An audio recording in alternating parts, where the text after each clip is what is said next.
Efectivamente, mi compañera Dolores Cantero no puede estar y entonces voy a hacer yo la exposición en nombre de las dos. Con el título Donde la mujer es esclava, el hombre no puede ser libre, la instrucción femenina y el feminismo en la España de mediados del siglo XIX.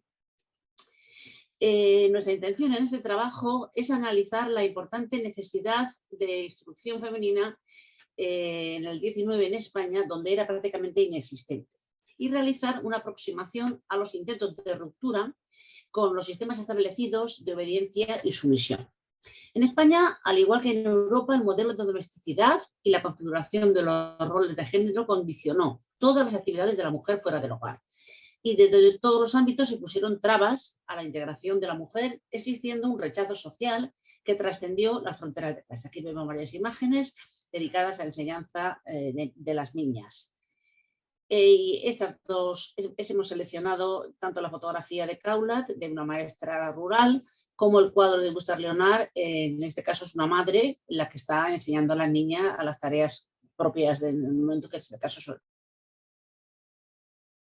abordar. Los orígenes del feminismo, por dar una pequeña pincelada, hay que remontarse a la Revolución Francesa, que sabemos que supuso el momento de arranque para la denominada cuestión de la mujer. En ese contexto de transformaciones sociales políticas, en las que podemos hablar de figuras como Olympia de Gouges y su Declaración de los Derechos de la Mujer y la Ciudadana, o el feminismo convertido más adelante en un movimiento social de una alta significación histórica, y también el feminismo inglés, que tiene su punto de partida en la figura de Minnie Wollstonecraft, una de las pioneras del feminismo radical. Esto es por contextualizar un poquito lo que vamos a ver en España. En el siglo XIX en España no se puede hablar propiamente dicho de la existencia de un movimiento feminista. Sus inicios corresponden más al siglo XX, pero sí que hubo algunos casos de mujeres que lucharon por las mismas reivindicaciones que se estaban dando en Europa, como nos acabamos de ver. Se pueden nombrar pioneras, entre otras, algunas, entre otras, pues Gertrudis Gómez de Avellaneda, Concepción Arenal, Rosalía de Castro o Emilia Parda Bazán, que sentarán las bases del feminismo posterior. Para este trabajo, en concreto, hemos tomado como referente a la figura de Margarita Pérez de Celis y Torban, nacida en Cádiz hacia 1840, que aparece en los padrones de la ciudad vinculada a su amiga María Josefa Zapata, con la que compartió su vida, sus inquietudes intelectuales. Ambas fueron seguidoras de la doctrina del socialismo fourierista y de las primeras en reivindicar una serie de mejoras relacionadas con la sociedad y defender, entre otras cosas, la igualdad entre hombres y mujeres y fomentar la idea de acceso de las mujeres a la educación, algo fundamental. Compartían aficiones literarias e iniciativas periodísticas y editoras. De hecho, crearon 5 publicaciones periódicas, como son el Pensil Gaditano, el Pensil de Iberia, el Nuevo Pensil de Iberia, el Pensil de Iberia y la Buena Nueva, con el objeto de crear una literatura sin género, con temáticas de sexo y denunciando marginaciones a las que estaban sometidas las mujeres. Por lo tanto, fueron un ejemplo de la salida de la mujer del encierro doméstico al que estaban recluidas por las costumbres y desarrollando una vida activa, política e intelectual. Hay que decir que hay muy pocos datos sobre ellas. De hecho, de Margarita, las referencias biográficas son prácticamente inexistentes. Nos demuestra la doble marginación que sufren como mujeres, que casi no hay datos de ellas, a pesar de la labor que hicieron. Y, por supuesto, en el caso de Margarita Celis, no conoció el éxito literario en su tiempo. La mentalidad de aquel momento hacía de menos a estas mujeres de pensamiento abierto y eran objeto de desprecio y de burla. Al igual que, por ejemplo, más adelante lo serían las sufragistas. Aquí he puesto algunos ejemplos. Vemos una foto que supuestamente se dice que puede ser Margarita Celis, aunque no está seguro, con la cabecera del periódico, o una representación de la mujer masculinizada, como se hacía muchas veces cuando una mujer tomaba roles que no eran los que se consideraban suyos, o este grabado que vemos aquí, en la que aparece un bar con mujeres haciendo totalmente el rol de hombres, fumando, bebiendo, atendiendo la barra. Ese era el tipo de tratamiento que se daba muchas veces a las mujeres que cambiaban un poquito su conducta. O, por ejemplo, fíjense en estas dos, la Madonna sufragista, la figura de un varón con el niño en brazos, incluso con un plato detrás que parece una corona, o de la derecha, mi esposa se unió al movimiento sufragista, vivo, sufrido desde entonces. Ya lo habían sido también, en el caso de la Comuna de París, las vesuvianas, objeto de estas burlas. Aquí vemos viñetas de la época en las que aparecen vestidas de militares, en este caso dando una patada al caballero, o vestida de uniforme y al mismo tiempo amamantando a su bebé. Volviendo a Margarita de Celis y a la frase que encabeza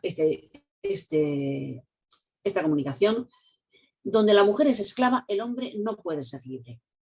Por lo tanto, es el interés de los hombres, está en instruir y conceder a la mujer los derechos y garantías, cuyos beneficios han de refluir sobre ellos y sus hijos, en bienestar y felicidad. Estas eran las palabras con las que Margarita defendía, en su obra La mujer y la sociedad, el derecho de instrucción de la mujer, clave, a su parecer, en la independencia familiar. Ella señalaba que el acceso a una buena formación era uno de los asuntos más debatidos en aquel momento, porque era la base en la que se podía cimentar otros derechos. Cuanto más instruida, inteligente y libre fuera una mujer, se comprendería y cumpliría mejor sus deberes. Por lo tanto, era pionera en plantear estos objetivos en un momento en el que la educación de la mujer no era ni siquiera obligatoria. El feminismo en España tiene unos rasgos muy característicos, porque no era una postura unánime, por supuesto, claro está, y la principal exigencia era una mejora en la educación. Y no hay que olvidar que España, el despegue del pensamiento feminista fue un proceso lento, con menos presencia e influencia que en otros estados europeos y americanos, por la realidad de la sociedad española. Una sociedad arcaica, católica, muy jerarquizada. Hemos visto también en otras comunicaciones la mentalidad española, la comunicación anterior, el catolicismo, la jerarquía, las mujeres sometidas a padres o maridos, y el modelo se correspondía, por lo tanto, con el de madre y esposa en el marco de ese espacio privado asignado a la mujer. Fue principalmente, por tanto, un feminismo de índole social, que se reivindicaba el derecho al trabajo, a la educación y a la colección social digna. Se ignoraba el discurso y la dimensión política. Como es lógico, lo primero eran deberes sociales antes de pasar a la acción política. Por lo tanto, estamos todavía muy lejos de clavar el voto si no tenían ni siquiera trabajo ni educación. Todo esto estaba basado en la obra de Fray Luis de León, La perfecta casada, publicada en 1587, que permaneció vigente hasta el siglo XIX, desde luego, y luego en el XX incluso potenciada. Como son los hombres para lo público, así las mujeres para el encerramiento. Y como lo es de los hombres el hablar y el salir a la luz, así de ellas el encerrarse y encubrirse.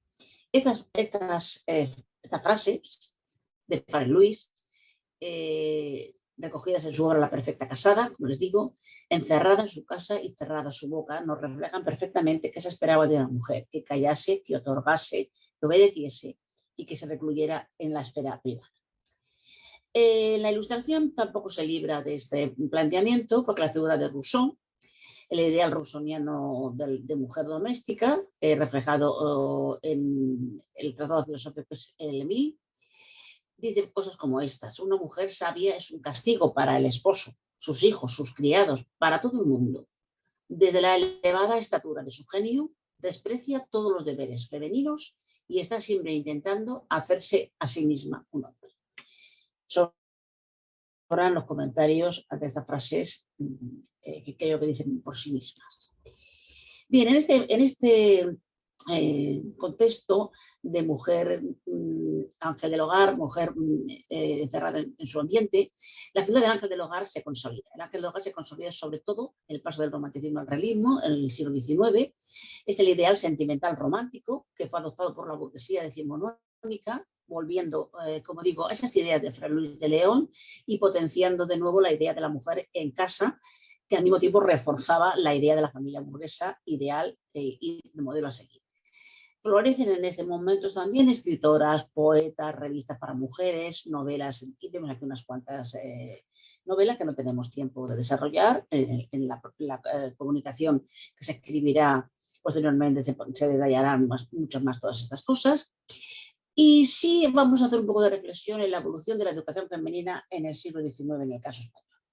Durante la primera mitad del XIX no había duda sobre la forma más oportuna de abordar la educación de la mujer. Pero estaba claro que el enfoque era cumplir su deber, aquel que la naturaleza y la sociedad les había asignado, como venimos diciendo. Mediado ya el siglo XIX, el papel que debía cumplir la institución escolar para las niñas quedaba perfectamente definido y comenzaba entonces una importante obra de construcción del modelo único de mujer, centrada en el gobierno del hogar, enseñarles cómo llevar un hogar.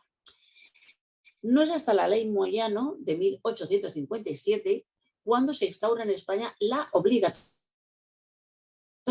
escolar para las niñas, con cierto retraso, pero ya con plena conciencia del valor legitimador de la institución escolar. Es decir, que hay que mediar el siglo para que sea obligatorio el que las niñas acudan al colegio.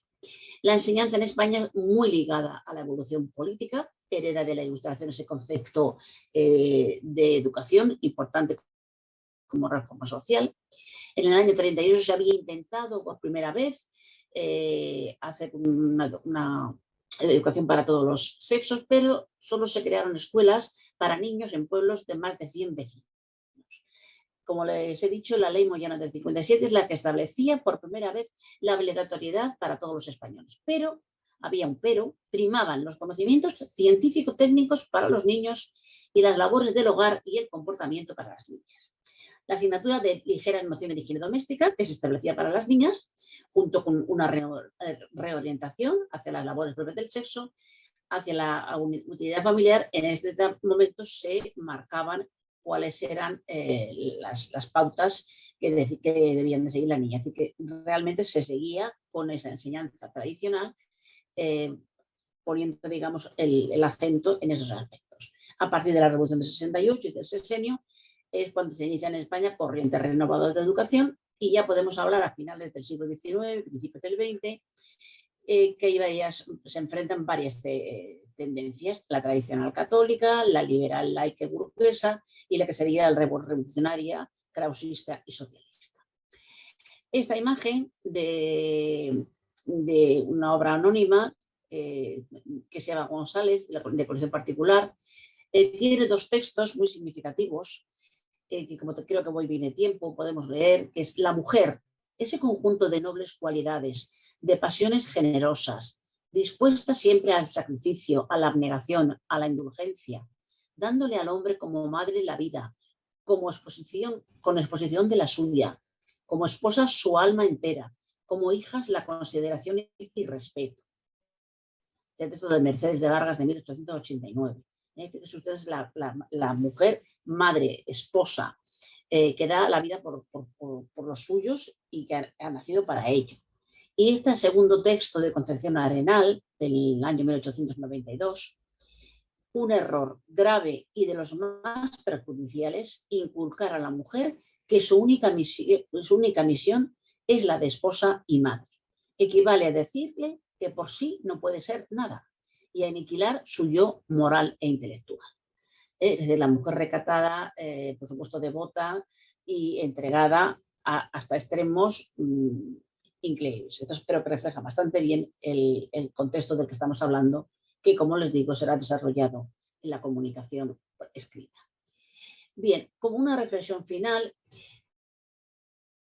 podríamos decir que partiendo de la publicación de la obra La mujer y la sociedad, considerado el primer manifiesto español de planteamientos abiertamente feministas en torno a la condición y los derechos de la mujer, por sus reflexiones tan avanzadas para su tiempo, que son las palabras de Margarita Pérez de Celis, escritas en 1857, con seudónimo de Rosa Marina, que son las que dan lugar al principio ponemos al principio de la presentación.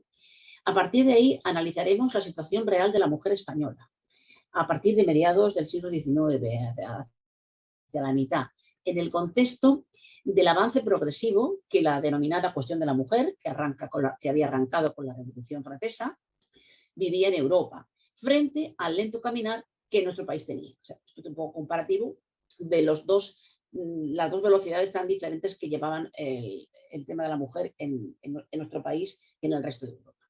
También el conocimiento de las cuestiones educativas es clave para entender esta realidad, así como el significado del primer feminismo español, que, como hemos dicho, eran pocas, pero marcará un camino e irá sentando unas piedras claves para seguir el camino de lo que años después sería una realidad. Hemos hablado antes de algunas de las feministas, también en el texto, lógicamente, lo desarrollaremos con más profundidad.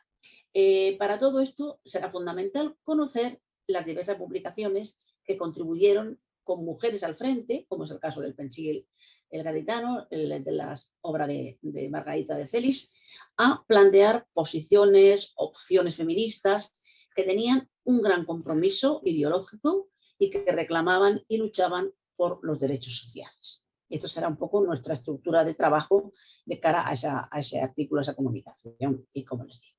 Bueno, pues por mi parte, agradecerles su atención y quedar a su disposición por si tienen alguna pregunta. Genial, muchas gracias.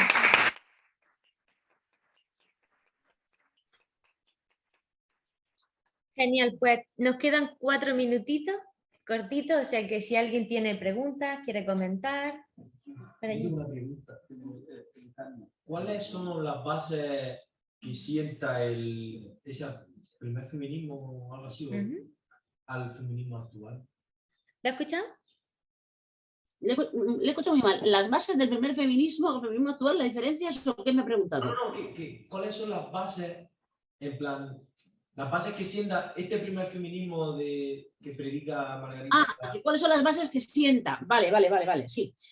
Bueno, primero que son una minoría de mujeres, lógicamente, las que se atreven a salir, primero las que tienen acceso a formación, porque para empezar la mayoría de las mujeres eran analfabetas y tenían muy poca formación. Las que tenían formación la tenían educadas, en el caso de mujeres de clases sociales bajas, pues al trabajo diario y al cuidado de los hijos. Y en el caso de mujeres de clases sociales más altas, una formación que solían ser idiomas, digamos, ser una buena anfitriona, tocar el piano, etc. Estas mujeres que tenían acceso a la formación muy pocas veces se atrevían a escribir o a salir de su entorno.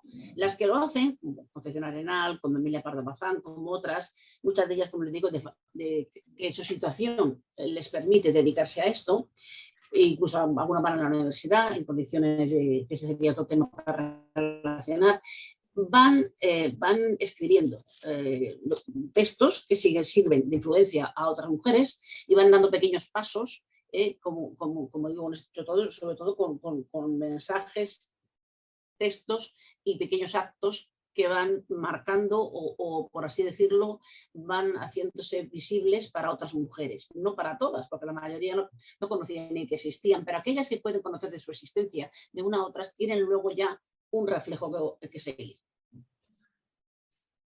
No sé si le he contestado. Sí. Genial, muchas gracias. Venga, ¿alguien más? Creo que sí. ¿Algo más?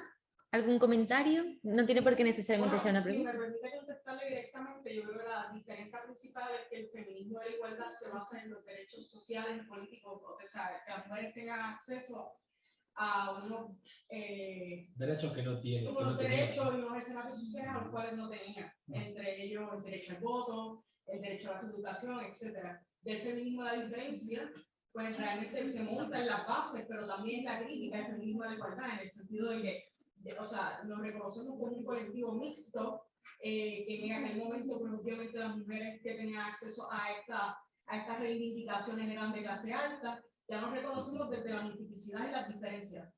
Entonces, se monta todo el andamiaje de lo que es la diferencia sexual y de los derechos, pues, reproductivos de la mujer. Esos son dos giros importantes en lo que es la historia de los movimientos feministas. ¿Y hay como alguna diferencia en aquel principio, en aquellos momentos, entre una feminista de clase alta y una feminista que no tenga tanto dinero o que no tenga esa posibilidad? Bueno, yo es que hablaría. ¿Usted ha visto la película Mary Poppins? ¿Ha visto el perfil de la feminista? Aunque sea una película en tono de humor. Es decir, las mujeres de clase muy baja que están trabajando criando niños no tienen tiempo ni de pensar lo que es el feminismo. Ujú. Yo le quiero hacer una Entonces, las primeras eran estas mujeres que quieren Tenemos, formación. tenemos otra preguntilla, pero nos queda un minuto. Vale, pues a ver si puedo responder la profesora. Sí, no, era simplemente contar que yo soy socióloga y Sí, en las prácticas, una práctica que hago es hacer una investigación de la genealogía de 3 generaciones, ¿no? Madres, abuelas, abuelos y tal, y ver cuántas, Sí. o sea, qué nivel educativo máximo y si sabía leer y escribir sus abuelos, sus madres, sus padres y todo esto, ¿no? Hasta 3 generaciones. Y aquí en Andalucía, salvo alguna excepción, que siempre eran las familias que tenían posibles, prácticamente ninguna abuela, a menos que ya sea una generación de abuelas más jóvenes, sabía leer y escribir o había ido a la escuela. En todo caso, esa imagen que ponías del árbol de alguien que les había enseñado nada, a escribir el nombre, a escribir esas maestras, ¿no? Que estaban ahí, que iban por los cortijos, pero que no había realmente un acceso porque era rural, porque Andalucía era muy pobre y porque solamente algunas mujeres urbanas y como mucho accedían eso a lo que tú decías de saber leer, escribir, coser y presentarse, ¿no? Y presentarse. sí, además que no se consideraba también ni siquiera es necesario que una mujer, o sea, los hombres a lo mejor las 4 reglas, lo que se para la mujer muchas veces no se consideraba para qué tenía que aprender a eso, porque aprendiera a hacer sus cosas del hogar, eso era secundario. Esto es una gran lucha, ¿no? El intentar que sea obligatoria la enseñanza para todos. Eso fue una lucha terrible. Porque como usted dice, era habitual pues que no supieran. Pero no solamente en Andalucía y yo creo en casi toda España. La tasa de analfabetismo femenino era altísima. Sí, pero es verdad que eso, que en Andalucía siempre hemos sido una comunidad autónoma que somos muy rurales, se nos ha tratado en general y seguimos teniendo ese, como que nos echan encima lo de andaluz, es que eres analfabeto, que no sabes, que no entiendes. Sí, hay una serie de tópicos, sí. Yo, mi abuela, por ejemplo, mi abuela no sabía escribir ni su nombre. Ella, en su DNI, mi madre tiene una X que le pusieron, cógelo y así, y ya está, esa es tu firma. Pero eso, muchas gracias.